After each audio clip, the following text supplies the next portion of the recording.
Hi,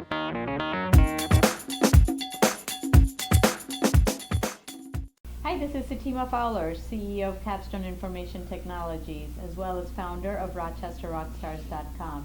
I'm so excited today to be sitting here with Bob Duffy, who is the President CEO of RVA, which is our Regional Chamber of Commerce. But Bob has also had a lot of careers in the past that you may be aware of. He was the mayor of Rochester, he was the lieutenant governor of New York State, as well as the police commissioner. So we're going to hear so many success stories out of this guy because he's just wired for success. So Bob, welcome to Rochester Rockstars. Thank you. Great to be here. Thank you. So Bob, tell us about as being the CEO of a chamber of commerce in this area, you meet with a lot of business owners, and there's some businesses that are struggling and some businesses are thriving. What in your opinion are some of the characteristics of the successful businesses that you see? It's a great question. I think some of the characteristics of a business are the same as successful people. Our successful businesses today, they are thriving in what can be considered a challenging environment, but they are often very well led with CEOs and leadership teams. They have great employees. They have a very strong vision. They understand their customers and customer needs. They don't focus on the negatives. They don't focus on inhibitors to business. They focus on the positive opportunities. And in spite of a challenging environment that we have, and in essence a challenging economy, they're being successful. And they're finding new opportunities. And one lesson I've always tried to reinforce is if companies that just are successful and rest on their laurels normally don't stay successful for long. So no matter how successful you are, you have to keep reinventing yourself, reevaluating yourself, your organization, your priorities, and your customers. And one thing that I find I do in my new position, and most successful CEOs do, is go to your customers constantly and ask them how you can improve your services, how you can improve your ability to support them.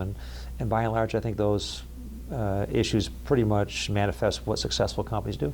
Okay, so just to summarize, so you're basically saying the importance of having a good leadership team, as well as employees, a good staff, and also somebody who's constantly innovating and looking for ways to improve, and not focusing on so much on the negatives, but what attributes you do have that can move you forward.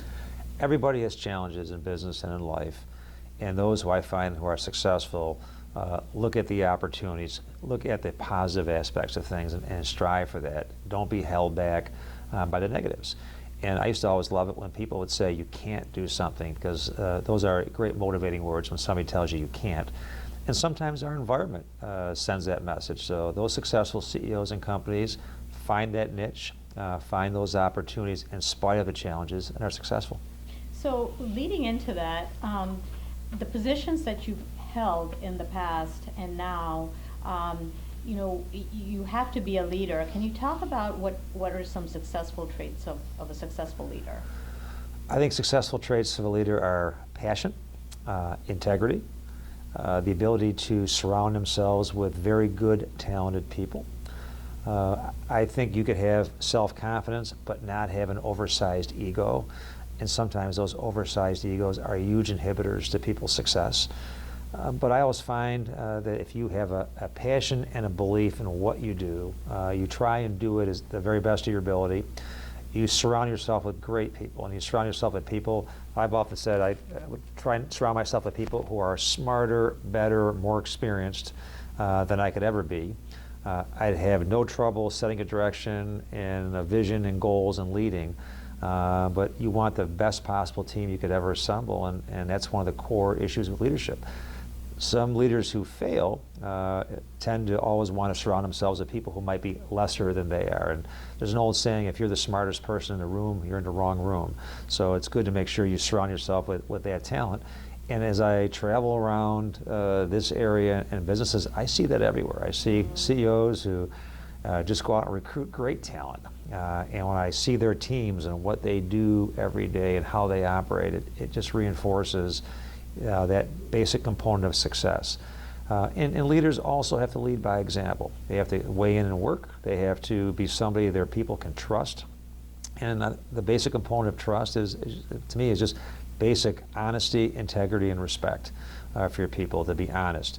It's okay to make mistakes, own up to those. It's not okay to lie about them. It's not okay to mislead your people, to be honest, to communicate. And you really build a team and build confidence by just following basic traits, and many of those traits our parents reinforced when we were kids. Isn't it interesting that they're just basics? There is no, silver bullet, right? I mean, so you basically talked about having a passion for what you do, surrounding yourself with people that are smarter than you, and just having integrity and being honest and trustworthy, right? I mean, those are some of the things. Those are the talk building about. blocks, and I do think it applies across almost every discipline in life. Whether you're a parent, whether you're running an organization, a not-for-profit, those types of principles are almost universal. Okay. So also in the positions that you've held, there is a lot of, where you may have a certain opinion and you're trying to persuade a larger group of people to see your point of view. Do you have some tips you can give us when we are faced in a situation where people don't seem to buy into what we're saying? Well, I always try not to convince people of my position as much as I'm pretty passionate about what I believe in. And if I believe in something, I believe I could sell it to anybody. If I don't believe in it, I couldn't sell it. If I were a car salesman and the cars that I was selling, I really believed in and loved and bought into, I could sell those. If I didn't, I couldn't sell one because I just could not mislead people. So I tend to be very passionate about what I believe in, to reinforce those, to use logic and common sense and data, but also to really reinforce to people how strongly I believe in something. I also balance that by listening. And I always welcome the opinions of others. And if I come at somebody or am trying to describe my position, and somebody comes back and reinforces theirs, I look for ways that we could have synergies, that perhaps we could find a win-win. So compromise is not really a bad word, it's a good word. And if you could be very passionate about what you believe in, but the other person or persons or people in your organization have some other views and ideas that may not be exactly like yours, but really have great merit, finding a way to create a win-win consensus is a good thing. But I tend not to just reinforce my point all the time, but I'm very open when people ask me my opinion. I'm very unscripted. I tell them what I think and follow through with what I think is the best logic or data to support it. But I also, again, feel it's great to value the opinions of others, and I routinely in the RBA here will ask people what they think. We'll ask them, for their opinions and thoughts and input on issues, and it's been very helpful because we have a great team here, and I think their input has been very, very helpful with me forming some of the steps that I've taken. You must do it in a really nice way because you're so well liked. So I can't imagine the people who disagree with you. Like, you must have a way of kind of making them feel like leading them up to the conclusion. Well, on one point, I think you have basic respect for people and really make them feel they're part of it. I ask them because I want to know. One of the worst things would be is just to charge the top of the hill and have nobody behind you. So it's important to get people, if they're going to follow their leaders and really be part of the team, they have to feel part of it. They have to have input. Nobody wants to just be told what to do. Nobody wants to come to work and just follow some regimentation every single day that somebody else sets for them. So getting people to really believe in what they do, be part of it, really helps set the tone and the direction is a good thing. And sometimes people don't want to weigh in.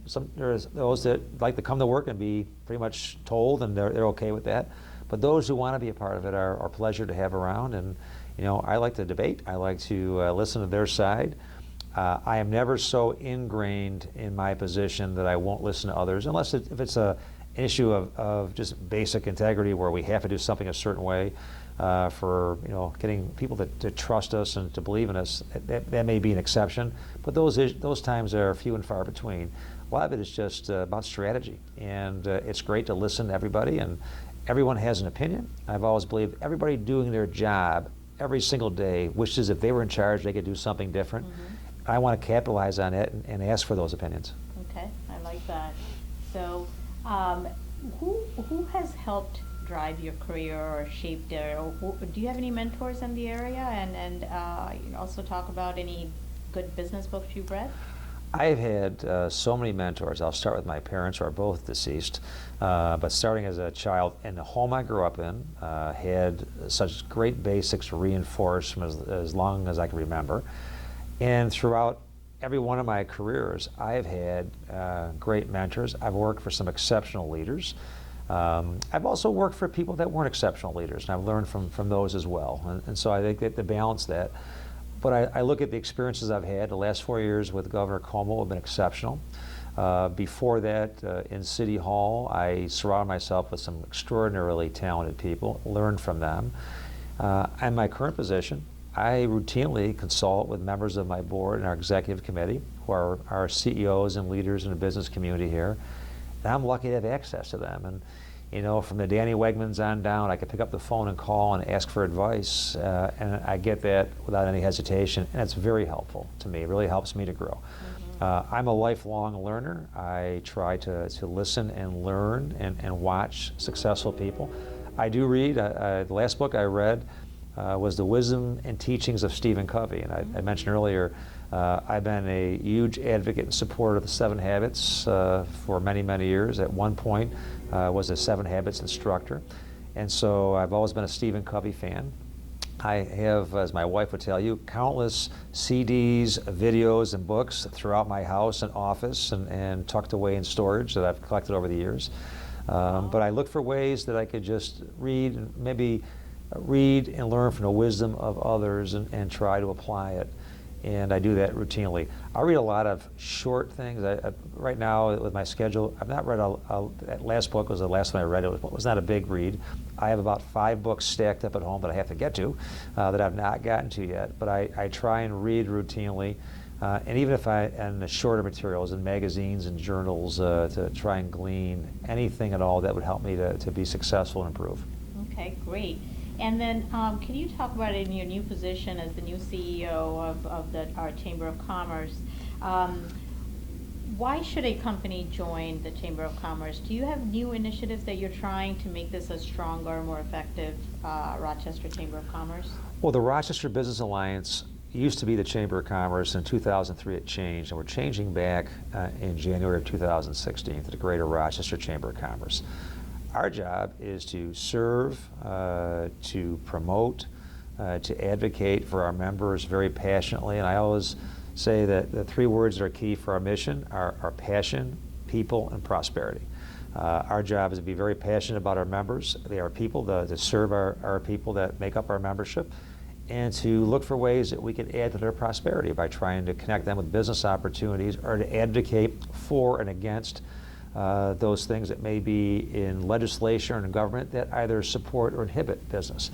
So we are there to support our members. I found in my 11 months here, there are many opportunities there to improve that.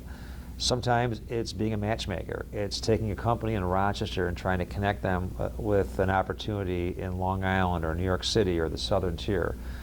During the last 4 years with Governor Cuomo, I've been blessed with countless opportunities to create friendships and relationships around the state. So I try to maximize those wherever I can, to pick up the phone and call or write a letter or a letter of support for one of our local companies and our members. I also believe that the members and our board members that we have an executive committee and 55 board members of our organization, all have countless relationships in the business world. So trying to maximize all of those. We've done a lot of things ad hoc up to this point, trying to do it on a case-by-case basis. I'm looking more to create a system that works. And I would say for anybody who is a member of the RBA, soon to be the Chamber of Commerce, I hope you are a happy member. If you are not, I would ask you to please tell me and tell us how we can improve our services. I've spent the first few months going out to every board member. I've met with every employee, and I probably visit at least 5 companies every week. Where I'll go out and tour and walk through and visit and learn, and I always ask, how can we improve our services? And for those who aren't members, I would say we offer a variety of services. We have a full staffing organization here, so we actually place people into jobs. We can fill staffing needs from day laborers to PhDs.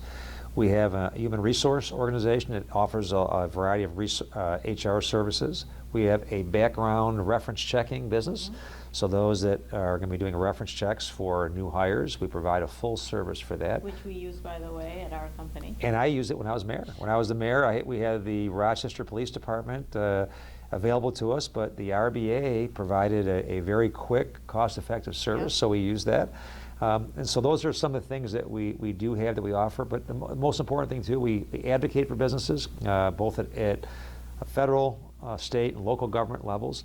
And any issue that a business faces, I don't care how big or how small, if we can help, we're there to help. And that's where I use the word passion in our mission statement. We do it with passion. That when someone calls us, we are on it. And it's not unusual for people that are members to get emails or calls from me on Saturdays or Sundays, or emails at 5 a.m. or 10 p.m. during the week. That I want them to know that their issues are important to us, and we're here to serve. And the last point, for those who are members, when they go to renew their membership every year, I don't want anybody thinking, why should I do this? I want it to be something that they realize the importance and value and willingly do it, not think about those costs involved. That's awesome. And we're so lucky to have talked to you today, and not just lucky for that, but we're so lucky that you are heading up our Chamber of Commerce. Oh, so thank you. This is going to be very exciting. So It is a privilege. Yes, thank you. Well, for those of our other entrepreneurs that are watching, do you have any last words of advice for them? This last thing I would say is that I would say follow your dreams and your passion. If you have a great idea, a belief, a passion about what you want to do, don't let people tell you can't do it. Don't listen to the no's. Try and get through those and find a way to achieve your dream.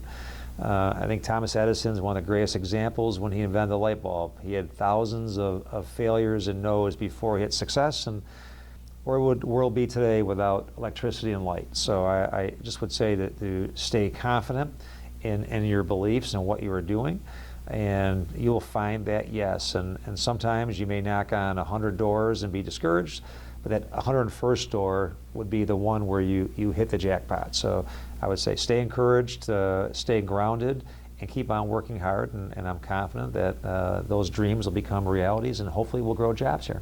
That's great. Well, thank you so much. Thank you so much. Thank you for taking time out of your busy schedule to talk with us. Pleasure to be here. Thank you for watching, and if you think that you might be a good candidate to be on our show, please go to www.rochesterrockstars.com, and hopefully I'll meet you soon.